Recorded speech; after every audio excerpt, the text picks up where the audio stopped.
What is up? What is up? We're back. A little bit later than I wanted to be, but we are. We're here. Hopefully my sound is good. It's a little bit different. A little bit different sound setup than what it was before.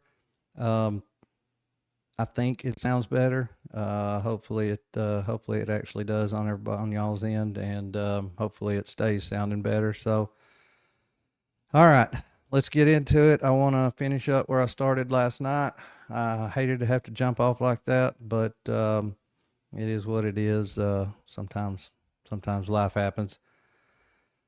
All right, so I'm going to start back over with this Megyn Kelly, Charlie Kirk clip. And just to recap what we were talking about, what we were going over last night was who wanted Charlie Kirk gone, and who stood to lose the most if he didn't get gone, and obviously who stood to gain the most by him being out of the way. So um, that's kind of a hard question to answer because sometimes, when you get to thinking about it and looking at it, I mean, there's a lot of somebodies that could gain a lot by him not being around, but I believe that I believe there's one particular entity or group of people that definitely stood to gain the most, and yeah, so we're gonna look into that and talk about it. So I'm gonna fire up this Megyn Kelly, Charlie Kirk clip, and we'll talk about it.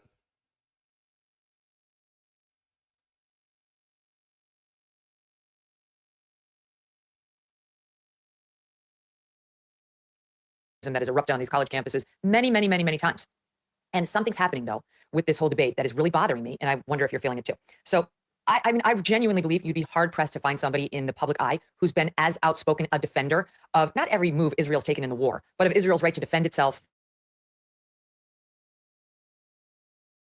and of the just backwardness that we believe is the backlash against American Jews. Then yours truly. I mean, I have been spear on this, and I completely agree with that. And it was all heartfelt, and it remains heartfelt. Yes. However, my contention here is that some in the pro-Israel camp are so knee-jerk about calling you anti-Semitic or getting deeply offended if you say anything that doesn't align with their narrative, that it undermines their own cause. And I have to tell you, I find it very irritating because I do feel like some of us have earned the right to have some credibility on the subject of Israel and don't want to be called those names when we have some mild pushback on some of the overreaches, whether it's, whether they're winning or losing the propaganda war right now. And my contention is they've begun to lose it. And I realize it's propaganda coming at us from Hamas, but their numbers have turned here in America. They've turned not so much with Republicans, a little bit with Republicans, but completely with the Democrat Party and with independents. They have shifted mightily from double digits highs to single digit lows now with when it comes to approval.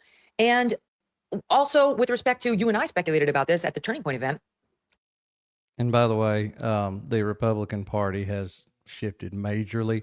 Maybe not so much when they recorded this, but the Republican Party, yes, has shifted away from them big time.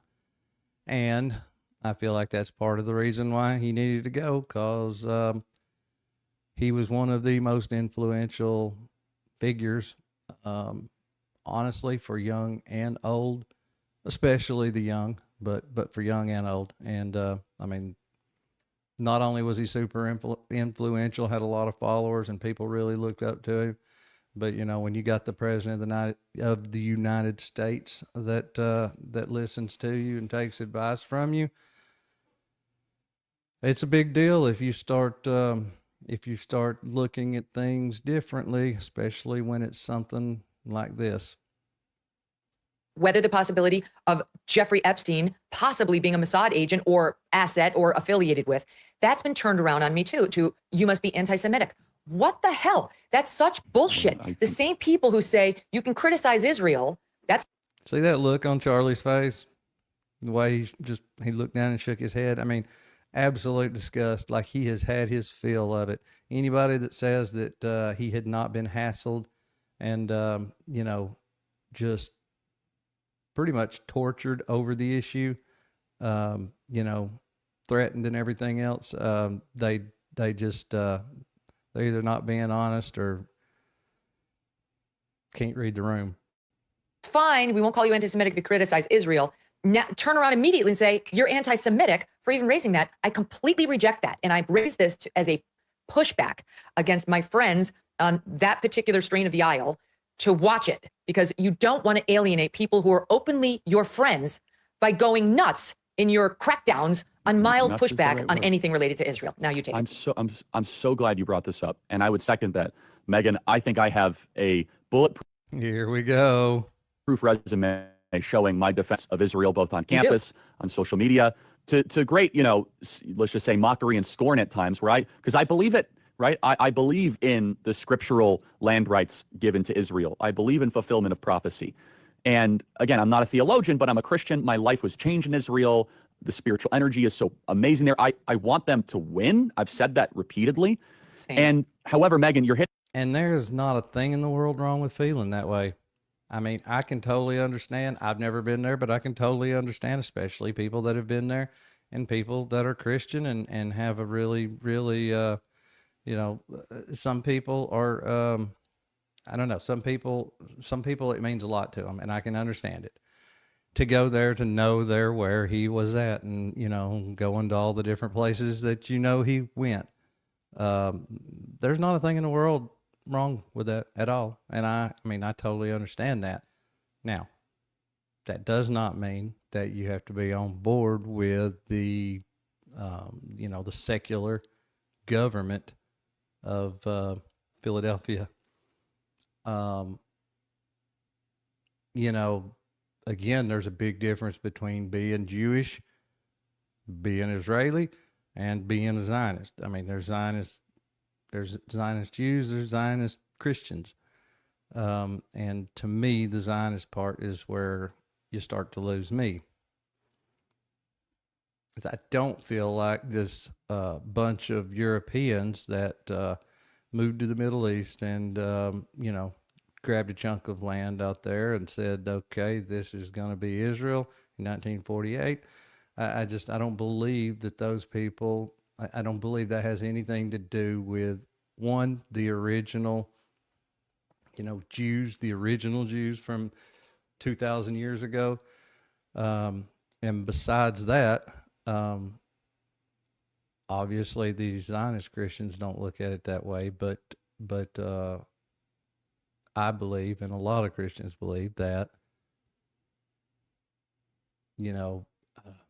that covenant that he made back in the Old Testament with the children of Israel was fulfilled when he died and rose again. And now we're all Israel. We are all, he has a covenant with all of us now. So, yeah, I'm gonna let him finish saying what he was saying. Just wanted to throw that out there. On something very potent and important. Now, let me first say, I don't want to judge an entire group, because there's been many people in the pro-Israel world that have been very sweet, very kind, very nuanced, very Charlie, you're with us, you don't have to agree all the time. However, and I will say this, the behavior by a lot, both privately and publicly, are pushing people like you and me away. Not like we're going to be pro-Hamas, not like we're going to, but we're like, honestly, the way you are treating me is so repulsive. I have text messages, Megan, calling me an anti-Semite. I am learning biblical Hebrew and writing a book on the Shabbat. I honor the Shabbat, literally the Jewish Sabbath. I visit Israel and fight for it. And there's another article out in the Times of Israel today. I could read it on air. I was just reading before I got on. Charlie, what are you doing? Like, what am I doing? I'm sorry. Like, let's just take a step back here. Like, I'm an American citizen. Yes, I want Israel to win. Yes. He's passionate about a lot of things. And I've watched him quite a bit. I have. I don't know about y'all, but I mean, how many times have you ever seen him look like this when he's talking about something? I mean, there's very few topics. Like, he's venting right now. He's really feeling it. You can tell that, he's really about fed up. I'm a Christian, but like some of the mess, and you saw, and you've seen how I've been treated, Megan, by some, not all, by some. No, it's very irritating. It's been so unfair. They were coming after you after Turning Point for, among other things, that you had Dave Smith there. Dave Smith is allowed to criticize Israel. You had both sides. The Israeli side was overrepresented. No, you're not allowed to. It's even.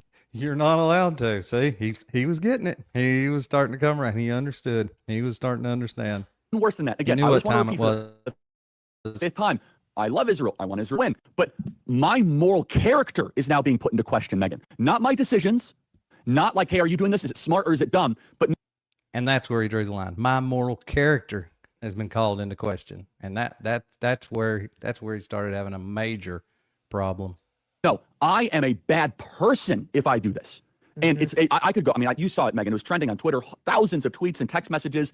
And if I were to be charitable and generous, I will say the people that are attacking me are in a hyper paranoid state because they're at war, and war tends to make things black and white, and you're a hammer looking for a nail. So I'm trying to be charitable, Megan. Literally, I'm trying to cut as much slack as I can, right? Like, okay, what would it be like if all of a sudden I'm starting to see a pattern of behavior similar to what my grandparents saw in 1930s Germany online? How would I behave? So that's like my charitable kind of overcompensation spirit. At the same time, I'm like, but it's not defensible to be dumb, right? Yeah. So, and it's offensive. It's offensive to those of us who have been out there And you can't fix stupid. I've tried. You can't do it.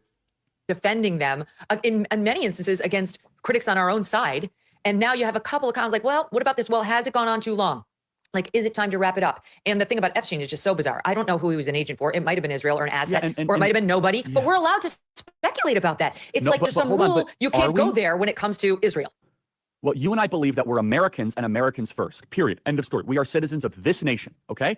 That's and right. Israel, we have funded, we have supported, and they're up against a sea of Islamic totalitarianism, and we should be cheering for them, right? Because they're up against We need them to barbarians and monsters, and we want them to win. However, here is Megyn Kelly and Charlie Kirk combined, probably 30 million social media followers, like pretty, right? And you and I have been holding this down, and you probably get the negative, oh, you're just shilling for Israel, whatever. I'm like, okay, I'm All going the to do time. what's right regardless of the feedback, right?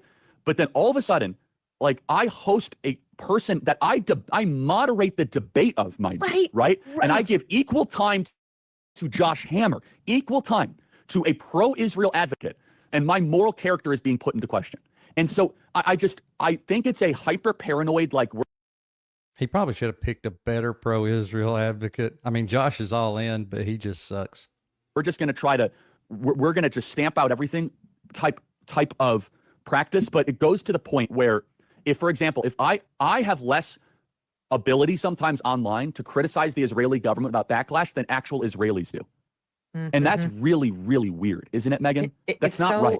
wrong-headed. I'll tell you this for me. So I got some blowback after saying Mossad possibilities with Epstein, a comment behind which I stand. I mean, I realize, and I've of course reported what Alan Dershowitz has said as his lawyer. He says, I think he would have told me. He didn't say he had any of those connections. I hear all that.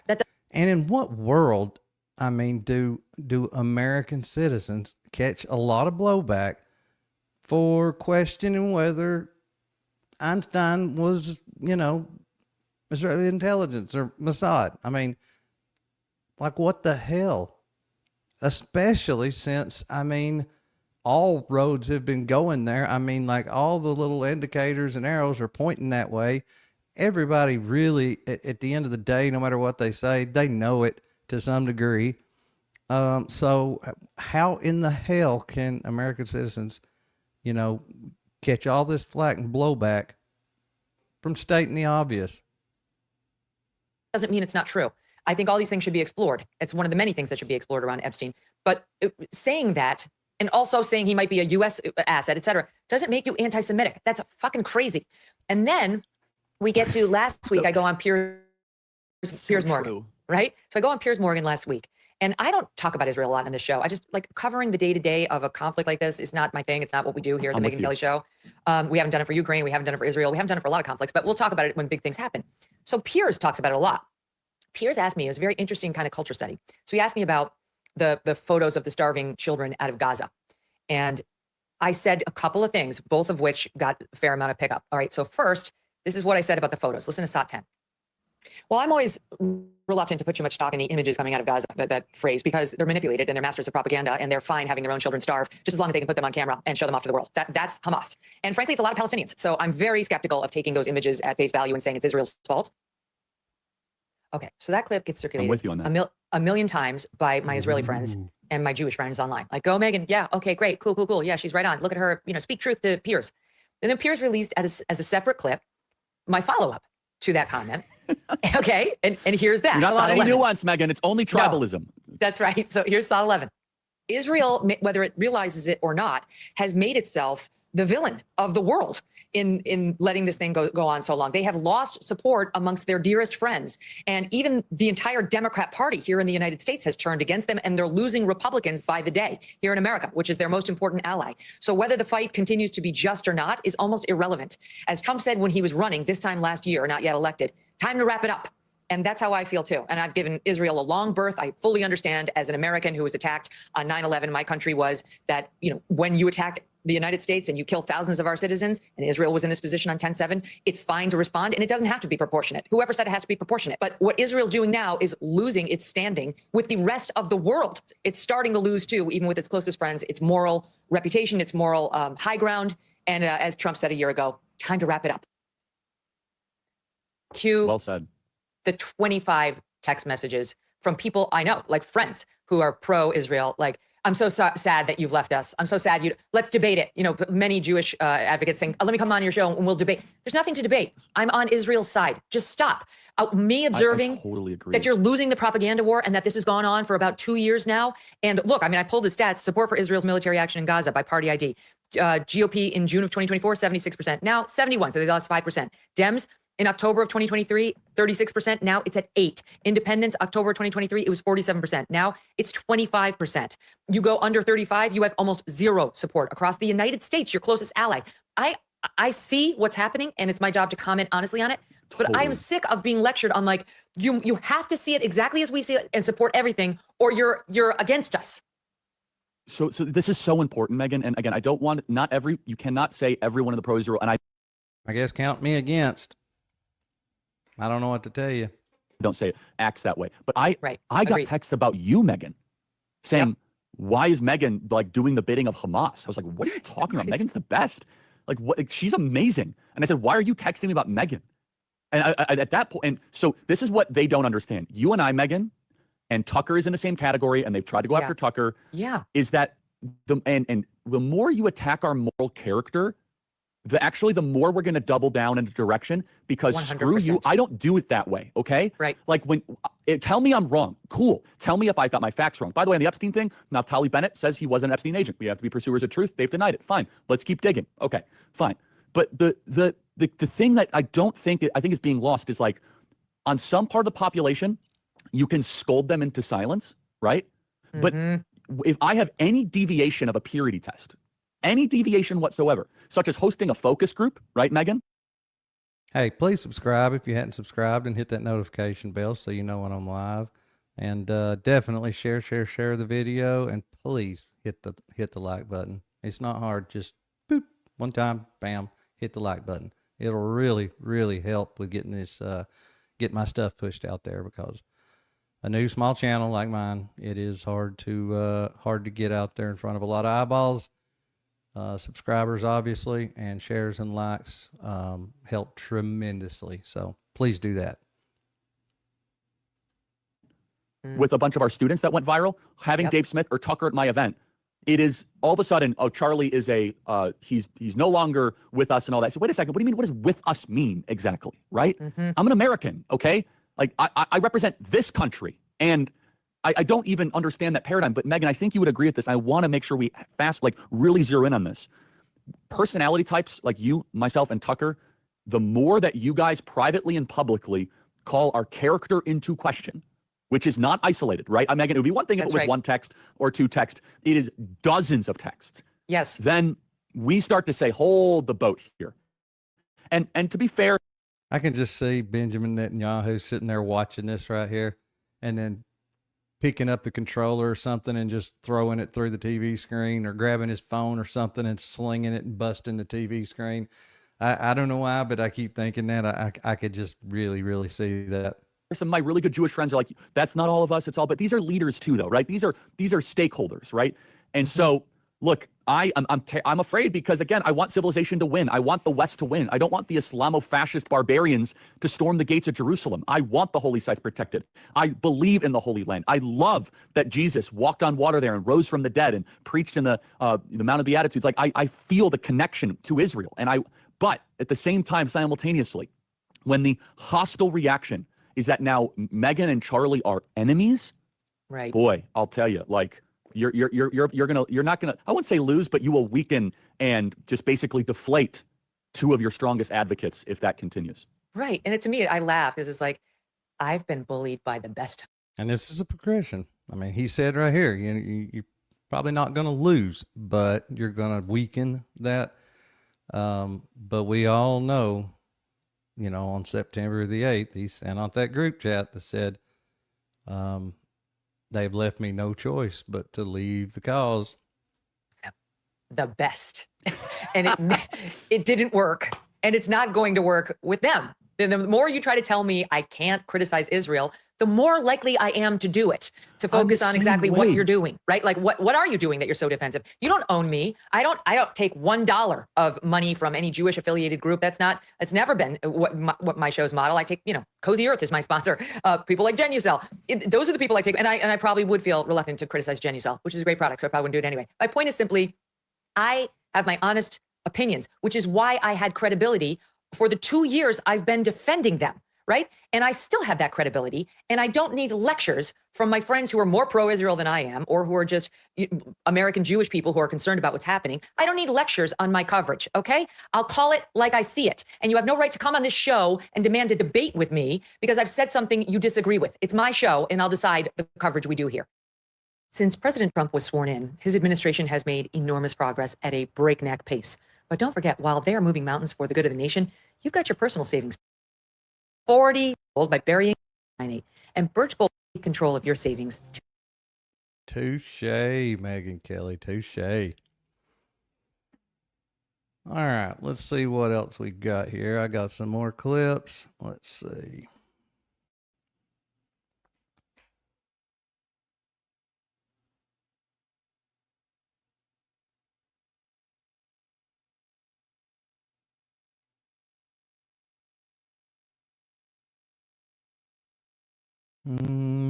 Let's see.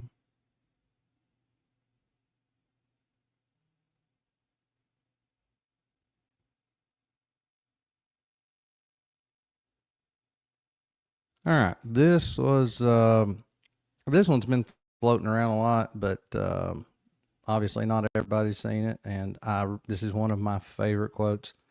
Again, showing that progression and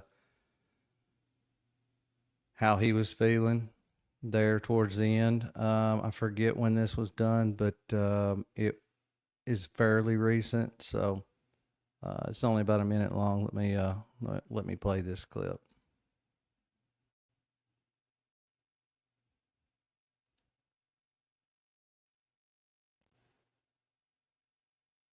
Pretty sure I played this last I'm going to continue to ask the question. A 20-hour response in a country the size of New Jersey. That begs a big explanation. More importantly, America is significantly underwriting the Israeli government $4 billion a year. We as American taxpayers deserve answers to this. We deserve answers. Also, if we're going to get into a regional or world war based on an intel failure, we pay for this. What are we buying, right? I got smeared as a Jew hater, an anti-Semite, and conspiracy theorist because I said exactly what I just said. And I refuse to back down despite all the smears thrown at me, because I learned during COVID. I learned when they told us that it came from a bat in the Himalayas. I learned when they told us the vaccine was safe and effective. I learned when they told us that ivermectin was horse paste, that you better keep asking questions because it's the only thing that keeps us free.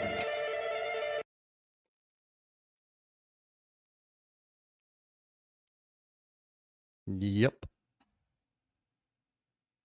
That's one of my favorites. That'll always be one of my favorites. I wish that I had clipped this out, or at least marked down the timestamps. So bear with me. I'm going to have to find the right place. But this was her on Piers Morgan a couple days ago, and talking about how Charlie was feeling about the whole deal. This right here is very, very telling, because you got idiots like Josh Hammer that keep coming out and talking about his unwavering support and how much he loved Israel and how he would never, never change that. He would never go against them, or never, that he would always have his support no matter what. And that is just absolutely not the truth. And I hate that, especially with him being gone now, he can't really defend himself. He can't really argue. You've got all these got all these Zionists that keep coming out and just really trying to rewrite his his legacy, trying to tell people how he thought and what he was feeling and what he believed, and it's just not cool, and it's not true.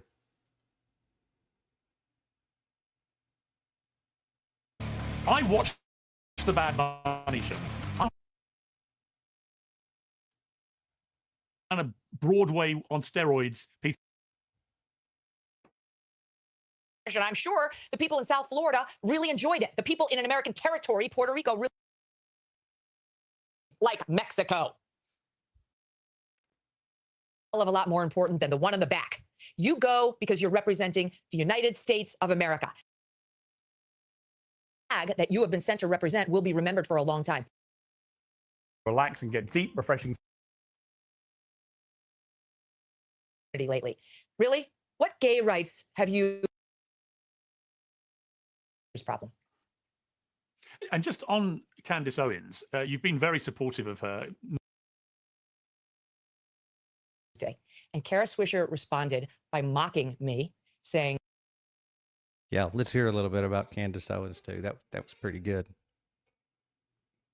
She didn't believe that I had a family emergency, and she thought I was too afraid to go on her podcast because I'd been in the news as being a controversial person for saying the COVID vaccine was causing deadly myocarditis in teenage boys, which we now know was a fact. And I was Amen. Preach it, sister. right about it.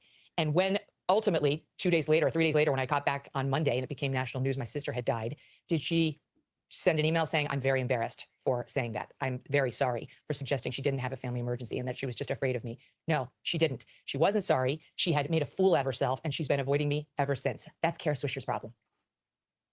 And just on Candace Owens, you've been very supportive of her, not critical, even though she, I would argue, and I have to her face when I've had her on the show, well, I get on well with Candace, but some of the stuff she's been doing in relation to Erica Kirk, Brigitte Macron, and others, I do think is really regrettable kind of conspiracy theory nonsense just for clicks and money. Why would you hesitate before criticizing her over stuff like that? I've criticized Candace many times over the years. We've had many public fights over the years. But isn't it interesting that you will, quote, platform Candace? She hasn't been on my show in several years, but I get all the hard time. Why am I getting that? You're the one, quote, platforming Candace Owens. She and I don't have that kind of relationship. Candace took a bunch of crap because she was very anti-Israel in the Gaza war. And it became a thing where you had to say she was terrible in her positioning. And then after Charlie died, she started questioning whether Israel had any role in it. And that's when they really tried to amp up the pressure on me to condemn her. And I refused because Charlie was starting to have serious questions about Israel, not just its role in the Gaza war, but its influence on American politicians, something he and I spent hours and hours discussing. So I had no problem with Candace Owens asking those questions. And I refused to condemn her because I was under pressure from these people who wanted me to. And then that morphed into then everything Candace said thereafter, with which I may or may not have had serious problems, that I had to, where's the condemnation? And it was all really about the Israel thing. And I'd rather die than bend the knee to these people. I'd rather die than bend the knee. It won't happen. I didn't raise my fist and say BLM, and I'm not going to condemn the people they want me to condemn just so that I can get a little pat on their head, on my head from them. It's not important to me. What's important to me is I live free. And that, frankly, is what it means to be an American. Megyn Kelly, that is precisely why I am so fond of you. Thank you very much indeed for coming on Uncensored and giving me such a fantastic interview. Well said, Megyn. All right, let's see what else we got here.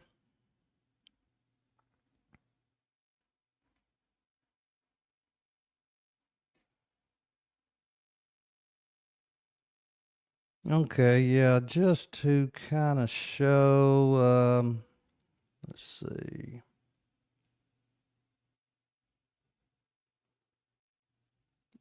This is right after he died.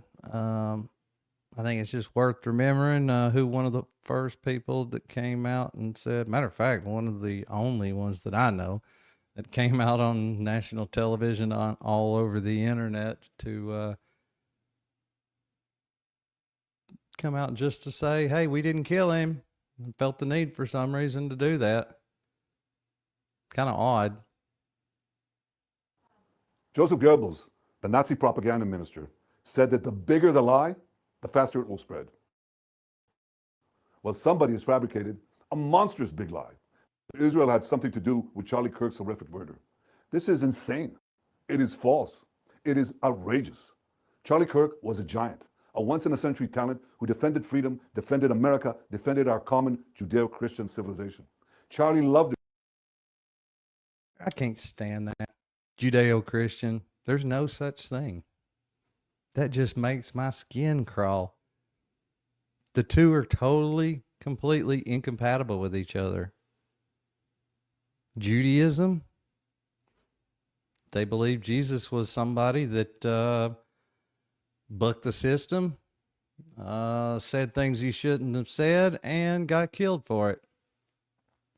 And if you read the Talmud, I mean, he's supposedly burning in human excrement right now. So, yeah, that's Judaism. And then, of course, Christianity is definitely not that belief.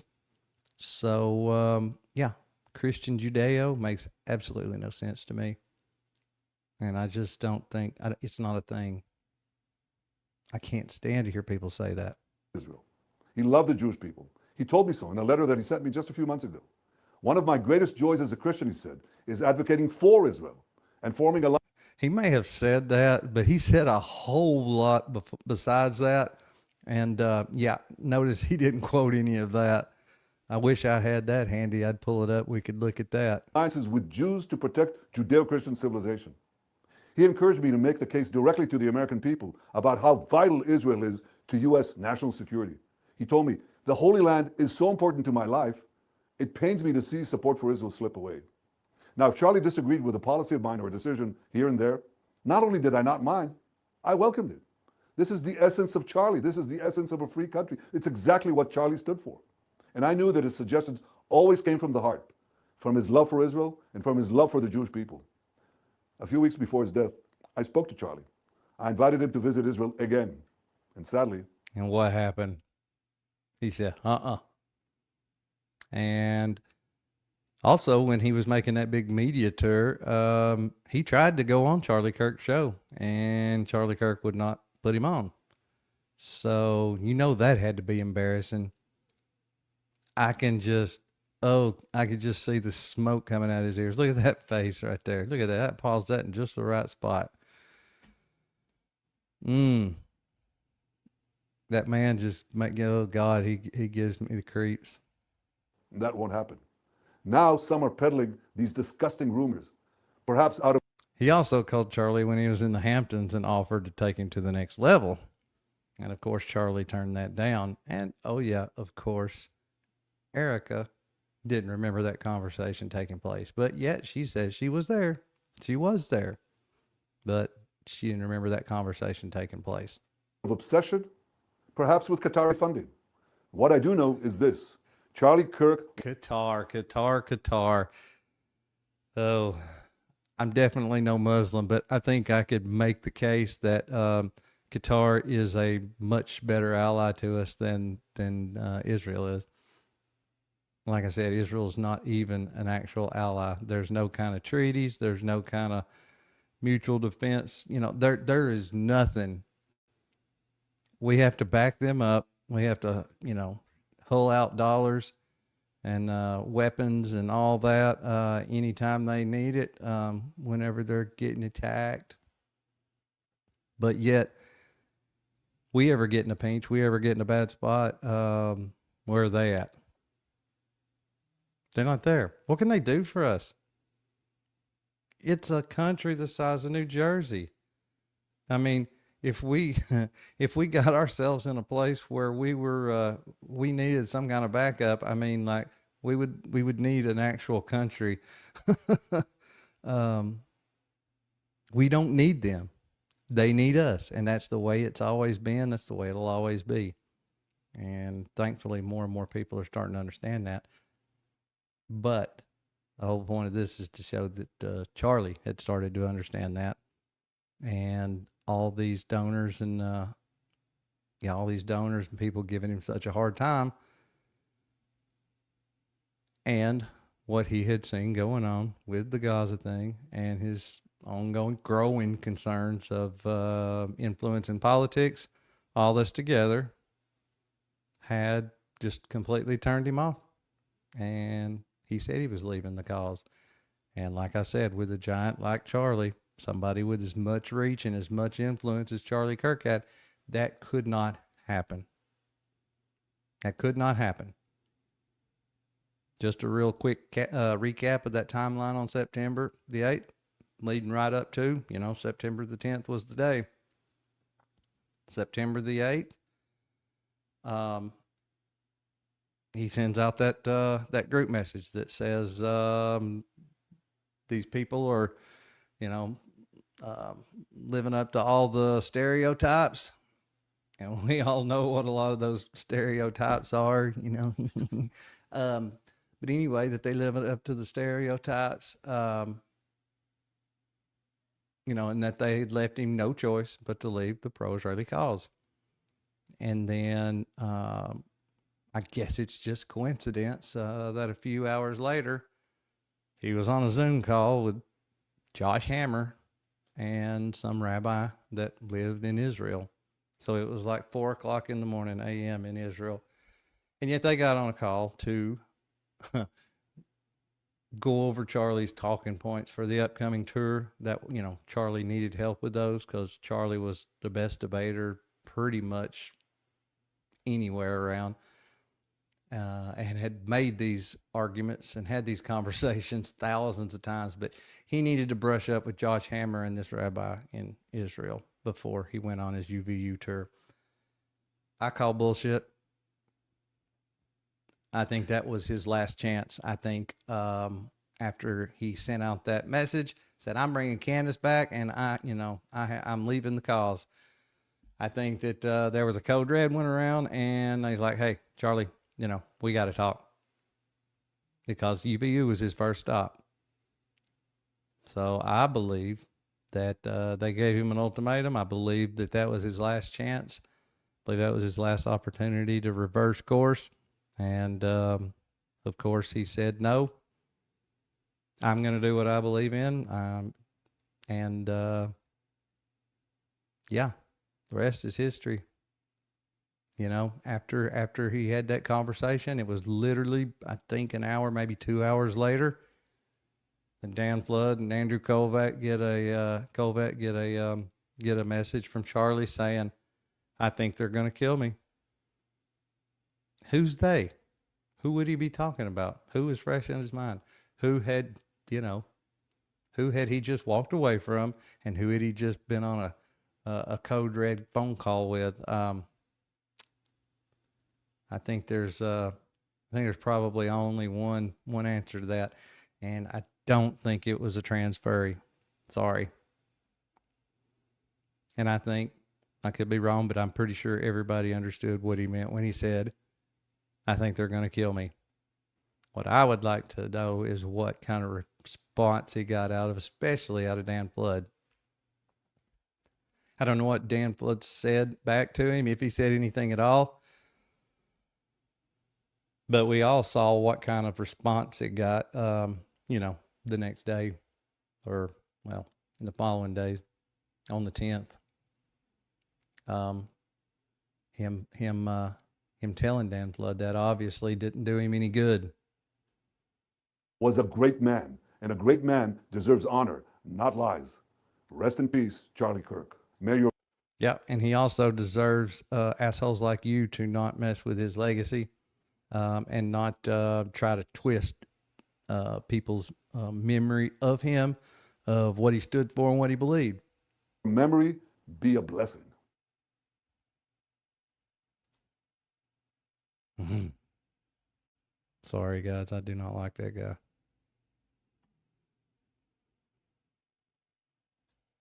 All right, let's see what's next.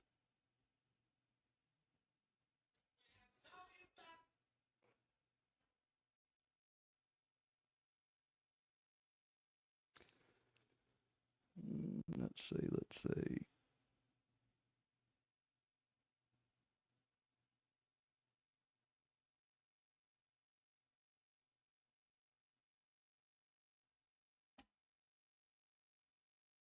All right. Let's watch a few more minutes of that Josh Hammer and Dave Smith, Josh Hammer debate. That was really good. And then I want to then indicated in that is Israel influencing American politics? So I'm going to start with Josh, and then we'll go back to Dave. You say Israel is an ally. Spend a minute on that, and then address how some people have concerns that Israel is influencing the U.S. government, and then I'll allow Dave to have some time. Josh. All right, there's multiple reasons why Israel's an ally. First and foremost, I think most people in this room are believers of some stripe, right? I am Jewish. Most of you are probably Christians, and God bless you for that. If you have any attachment whatsoever to the holy sites, if you have any attachment whatsoever to this narrow strip of land between the river and the sea, as the Hamas propagandists call it, then you're going to have some reason to care about this particular sliver of land. That's point number one. Let's just kind of get it out there, especially if you understand that we in Western civilization are fundamentally at war with barbarism being best represented by the Islamists and Sharia supremacists. When you understand that Western civilization really just is the Bible, there is a special calling to have an ally with a certain parts of the Middle East. That's point one. Point two is just the Islamist deterrent point, Charlie, which is that America has faced jihadism time and time again, going back for 40, 50 years. 9/11, obviously the most tragic example. We just saw it again on the streets of Bourbon Street in New Orleans on January 1st, just a few months ago there. If you care about deterring Islamism from conquering Western civilization, a point that you have very astutely been talking about a lot recently on your TV hits and on social media, a very, very important. And we all know that 9/11 was not an organic Islamic, happening. Point. If you care about defending Western civilization from the barbarians, you absolutely have to place a special premium on this particular relationship.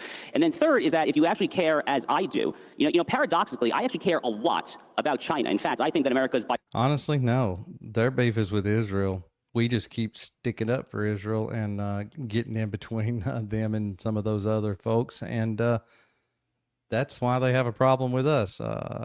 Kind of feel like that if we just step back, they would fight it out, who the best man would win. And they probably wouldn't have such a big problem with us. But yeah, I don't see that happening anytime soon, I guess.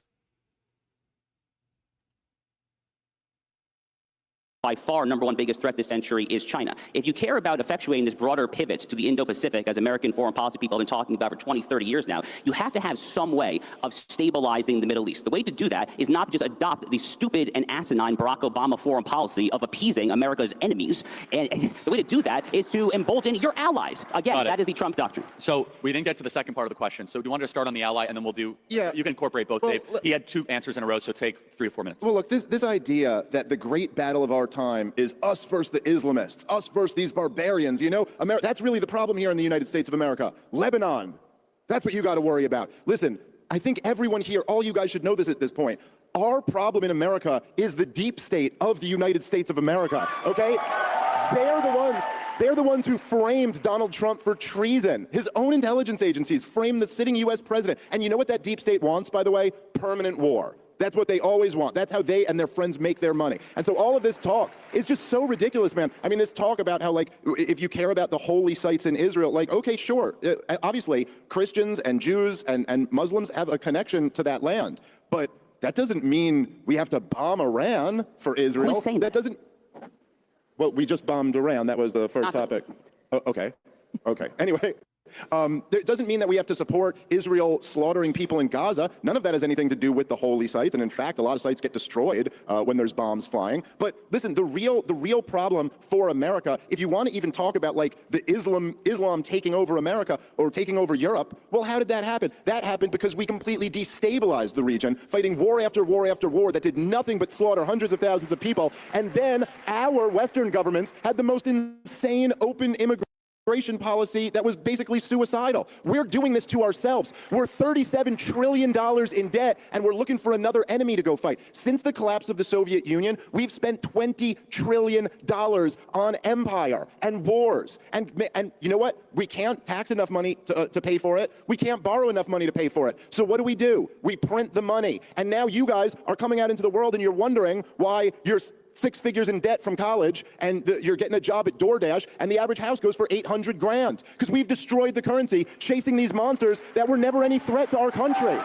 So listen, one quick point.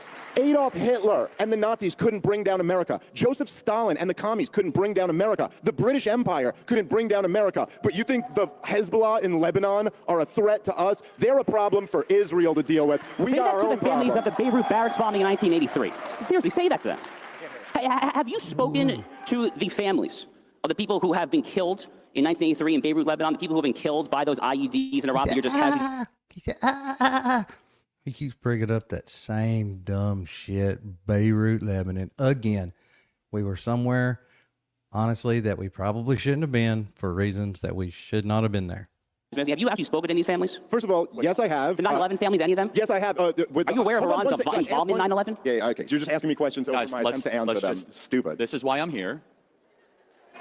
So, right? Charlie was the man. Why don't we both just take a deep breath, because they want to see a debate where they can make their mind up. They don't want to see interruptive stuff, okay? That's why this is going to be a different type of discussion. So let me both steelman your both arguments. You have to answer to me, okay? So Josh, well, actually to Dave first and then to Josh. Josh is saying, what about all of the Islamist death that they're responsible for? Beirut bombings. You mentioned the Shiite. That's basically the essence of your argument, right, Josh? By saying, did you talk to? He's saying, why are you minimizing this? That would be Josh's contention. Is that fair, Josh? And 9/11, there's so many examples. Right. Dave responded to that, and then I will throw it back to Josh. Well, I certainly don't think I in any way minimized any of those deaths. I made the point that Ronald Reagan still sold weapons to Iran a couple of years after that, and I made the point that those roadside weapons were built in Iraq by Shiites there. That's not minimizing it. This is a huge part of the reason why we never should have invaded Iraq to begin with, because we get our bravest young boys killed. It's tens of thousands of them have committed suicide in the last few years. And that doesn't seem to stop anyone from wanting to pursue the next attack. So the point is, right, that I think if we want to really understand this stuff, it's wise to look at what some of the motivating factors for the hatred against us is. All you got to do is listen. Yes, I have talked actually to families of people who have died in Iraq. You know what? Overwhelmingly, they're non-interventionist, anti-war people now. In fact, did you know that in 2008 and in 2012, Dr. Ron Paul got more money from active duty military than all the other candidates combined, including Barack Obama, because the active duty military are actually the ones who are the most hardcore anti-war.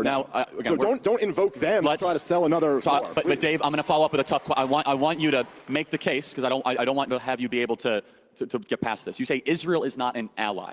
That is not an opinion that people hear a lot. Why is that?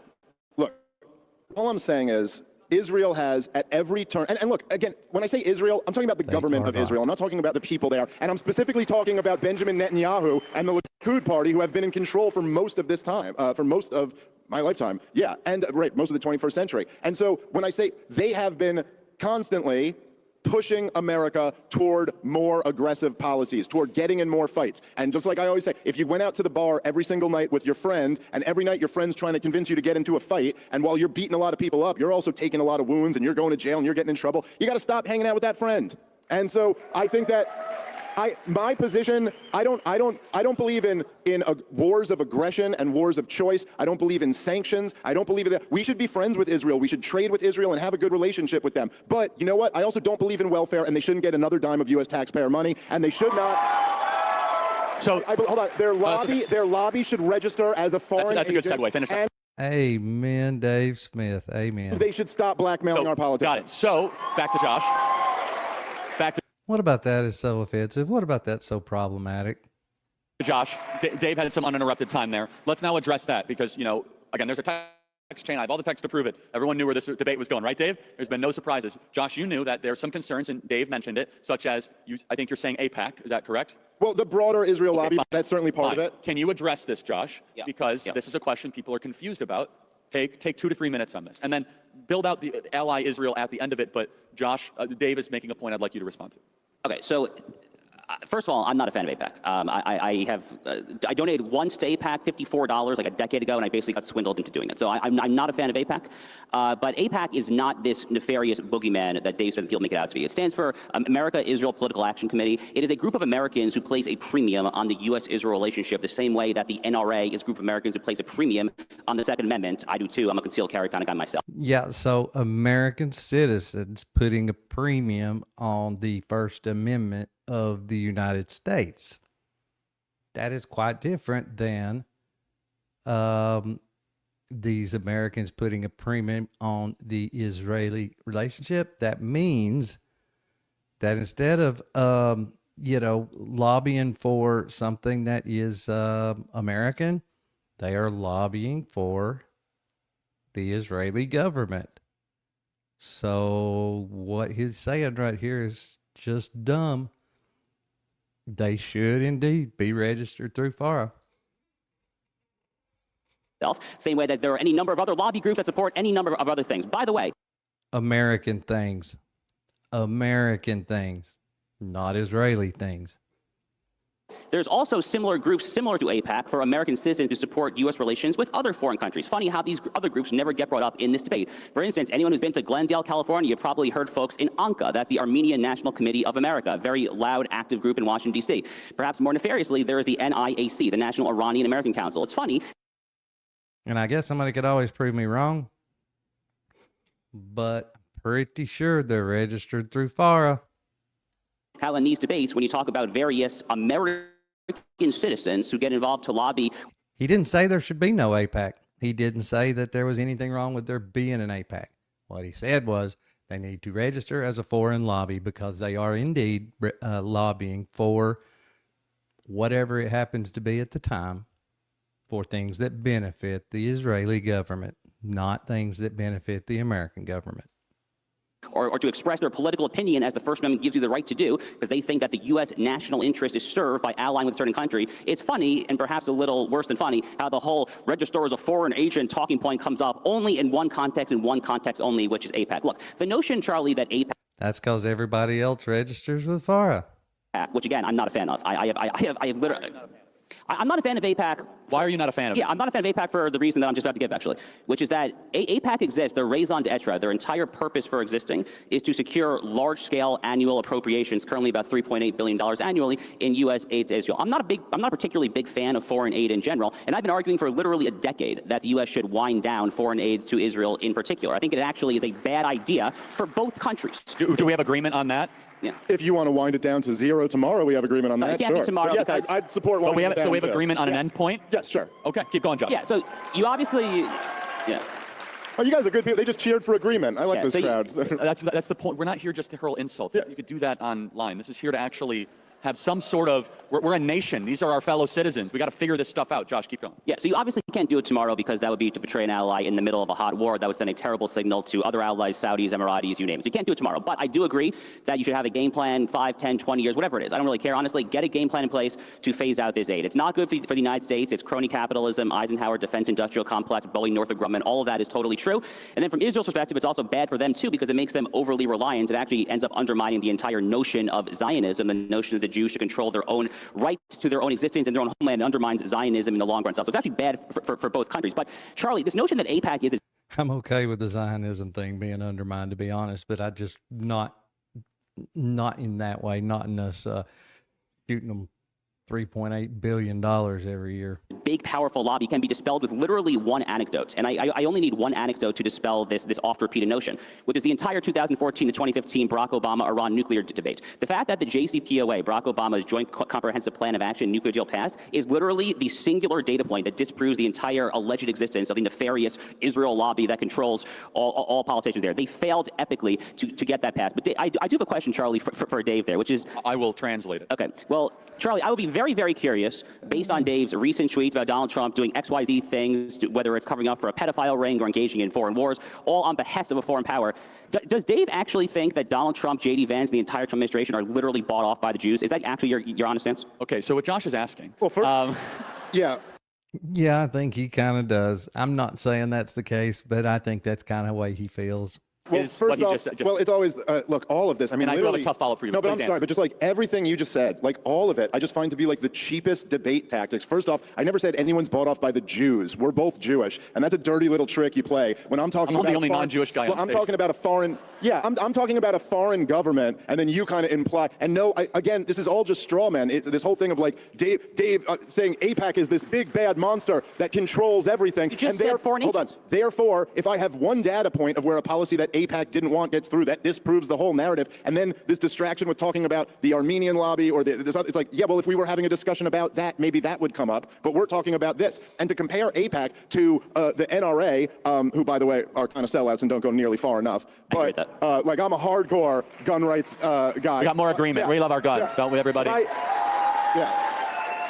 No, you know, the NRA guys who always go, the key is to enforce existing gun laws. No, the key is to repeal every last one of the existing gun. There should be one law, the Second Amendment. That's the law. Okay, but all that, no, it is totally different to have a group of Americans advocating on it for a constitutionally protected natural right for American citizens than to have a group of Americans advocating for a foreign government in conjunction with that foreign government. That's a different thing. And to even, let me finish, Josh. And to even compare them is ridiculous. And listen, by the way, I'll just say this. Every single person in this room, you have to hate AIPAC. You don't even have a choice. You're here at Turning Point USA. AIPAC contributes millions of dollars to woke progressive Democrats if they support Israel. In other words, it's okay to destroy our country as long as that helps Israel. So I'm sorry, I don't know, Turning Point USA, this is my first time here. Quick question, are we allowed to support groups that contribute millions of dollars to woke progressive Democrats? Because I thought the answer was no. So Josh, and then Dave, I'm gonna have a tough follow-up for you, so take a drink of water. Josh, what would you say to that? Because, look, I wouldn't, some people would ask the question, okay, does AIPAC have more power than like your traditional like Armenian lobby? And but more broadly, let's just take it more. Fuck yes.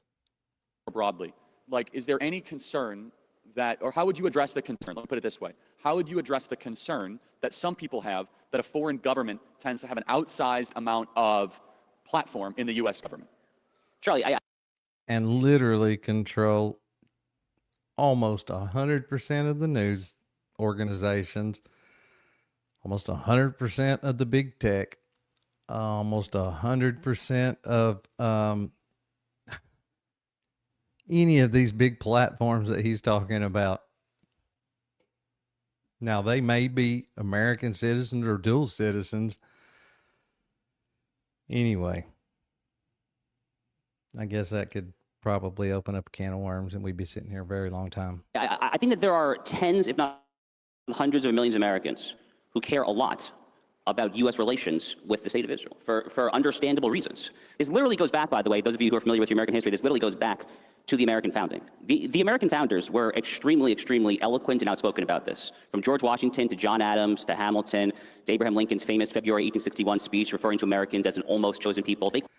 Well, any goodwill that we had towards Israel, I feel like flew out the window with Benjamin Netanyahu. Not just him, Ehud Barak and all of them, literally,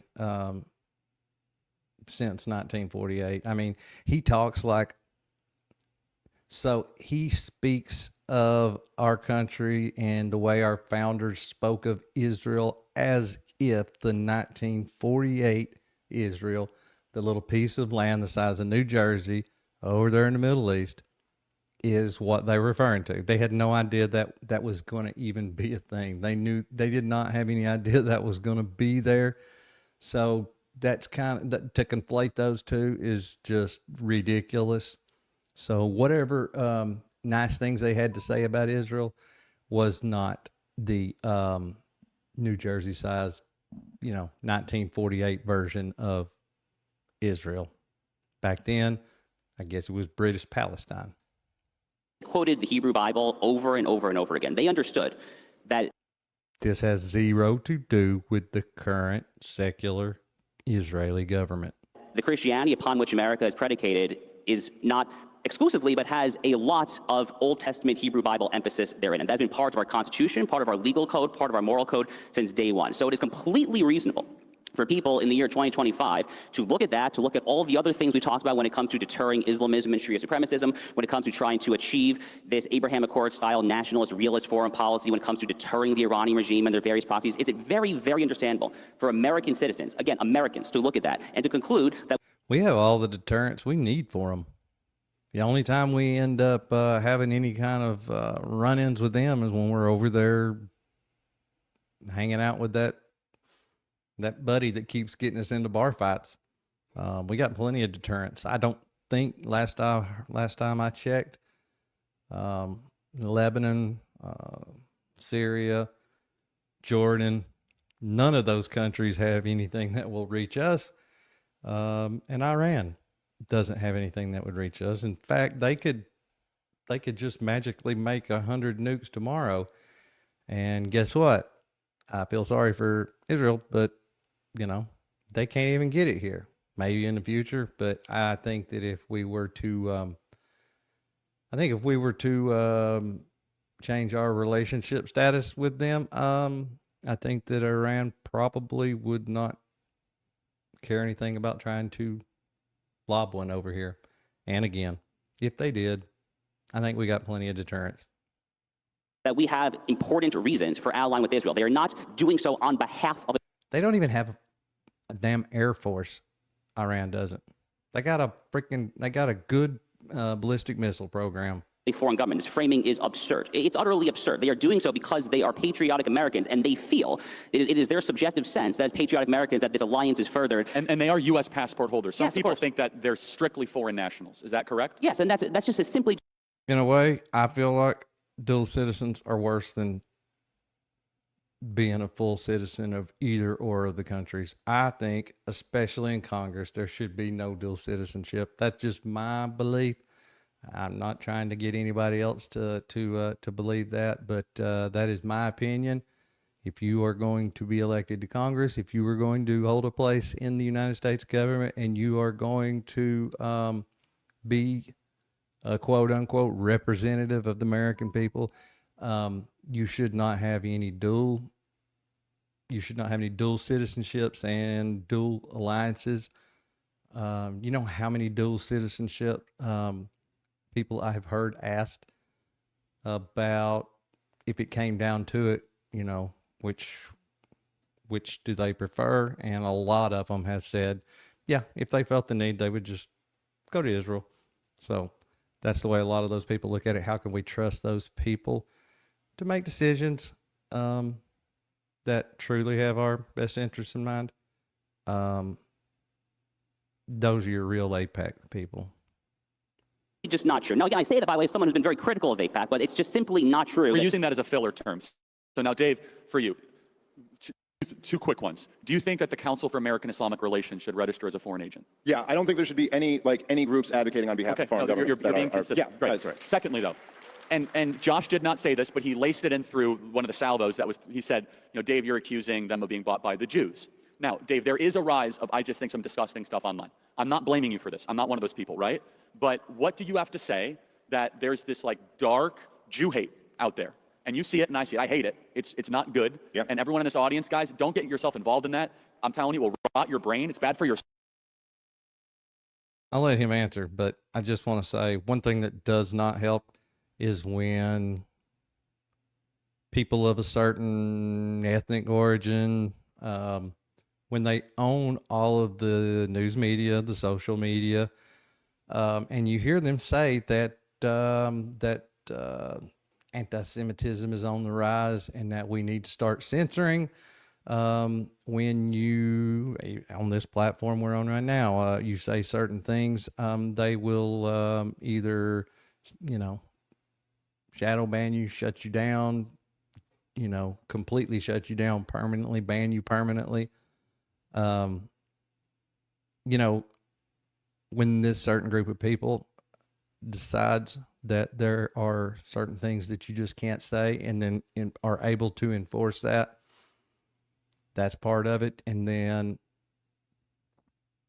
when you have what's been going on in Gaza and a lot of these sick bastards like Randy Fine that are American citizens, an American congressman, but then he talks about how great it is what they're doing and the way they're doing it, and that the streets of Gaza are gonna, I don't remember, the streets of Gaza flow with Palestinian blood or something to that effect. I mean, disgusting stuff.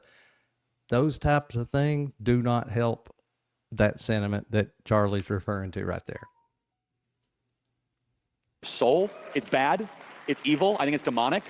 And so, Dave, though, how do you navigate being critical of a foreign government while also like some people say, well, your fans hate Jews. You're not responsible for your fans. That is dumb. That is terrible. I don't believe that. At the same time, though, Dave, you have a big responsibility on your shoulders, right? Because you're saying something that is heterodox, not in popular opinion, that some people are trying to use to push a much more sinister agenda. Yeah, well, I think there's a lot of truth to that. And I think that the fact is that the policies that the U.S. government is pursuing are almost guaranteed to create this. And look, I think there's a lot of factors here. I don't have nearly enough time to kind of give all of my thoughts on this. But I think as you young people know, right, even though kind of over the last year with Trump's victory, wokeism has been receding, at least to some degree, it really can't be overstated how much every institution in American life bought into racialism over the last 15 years. And it's like these young kids came up in an environment where that was just considered normal. Like, you judge people by their race and make racialist arguments. And yes, now that has also been embraced by some people on the right. I will say that I think the best thing to always do in these situations is tell the truth, try to be a good person, try to deliver your message in the most compelling way, and let the chips fall where they may. But I do think that the level of Israeli control over our politics is frankly pretty undeniable, as much as people try to. Look, just think one example, right, of this. So Donald Trump, you remember at the end of the 12-day war, when Donald Trump starts pushing for a ceasefire, and then what does Israel do? They come in and start bombing regime targets, not nuclear sites. They come in and start bombing. And then Donald Trump was furious with Netanyahu. Obviously, he had his most angry moment toward Netanyahu when he said they both don't know what the F they're doing. I kind of love that moment. For the record, yeah. I love it. I love that moment too. Me too, for the record. But then the next day, he's right back to just advocating that they drop the charges against Netanyahu. He's still going to continue funding Netanyahu unconditionally. You know, anyone else, Donald Trump, would have come up with a nickname for him already and just been smashing them all over the place. He was trying to lure America into a war that Donald Trump didn't want to get into. But then Except he did, because he literally chose to get involved. Like, that was Donald Trump's decision. Right, but it was also his decision. Israelis had a backup plan. Right, but it was also his decision to push for a ceasefire and to try to end the thing. And Israel agreed immediately. Well, no, they bombed the crap out of him immediately. And Israel agreed immediately. That's why Trump was so upset. Simple question. I want to phase out U.S. aid to Israel. Okay, I established that. Allegedly, Prime Minister Netanyahu is now getting on board with that as well. Certainly a lot of people in his coalition too. I'll believe that when I see it. Well, he's basically said that, so you should believe it. But what exactly? A politician saying. Oh, yeah, because he said it, you better believe it. Let Josh finish his question. You should believe Dave, it. let Josh finish his Just like Iran being weeks away from having a nuclear weapon. He's been saying that since back in the 90s. question. If the Israeli government were to agree that that is the best policy, and if the United States were to do that, then what in God's name is your actual problem? Well, I'm sorry. So if America was not propping up Israel and America was not... If you wind down the foreign aid, then what is your issue? Well, there's other military intervention, obviously, so I'm not sure I follow. I'd be very happy to wind down the foreign aid. But other than that, what is my... Listen, I'm a non-interventionist, so I'm not saying America should get involved. But no, I mean, I do think objectively what Israel's doing to Gaza is horrible. I think... And I want to talk about Gaza. They couldn't do it without us. So make that case. case. If they were, I would still be against that. We have to go fast because people have flights and stuff. But I want to get to this, right? And we still haven't gotten to the final conclusion. So let's talk Gaza. All right, we're at Gaza. It's getting late. I'm going to cut this off here. I know it sucks, but this is really good. But let's pick back up tomorrow. We'll finish this up before I start the next subject. I've got something else that's going to be really good that I want to start tomorrow. So we will start out by finishing up this debate. They're going to debate Gaza, which is always a very heated conversation. So we'll hear what they got to say on that, and then we'll get into some other stuff. Please, if you're not subscribed and you're watching, please subscribe. Hit the little notification bell so you know when I'm live. Share this thing as much as you possibly can. Share it on Facebook. Share everywhere. And please just hit the little thumbs up. Like the video. That will help this get out in front of more eyeballs until the channel gets big enough that YouTube will start helping me. Because right now, YouTube's not really helping. So, yeah, please subscribe, like, and share. All right. We're going to end it here. Y'all have a good rest of y'all's night, what's left of it. And I will see y'all back here tomorrow.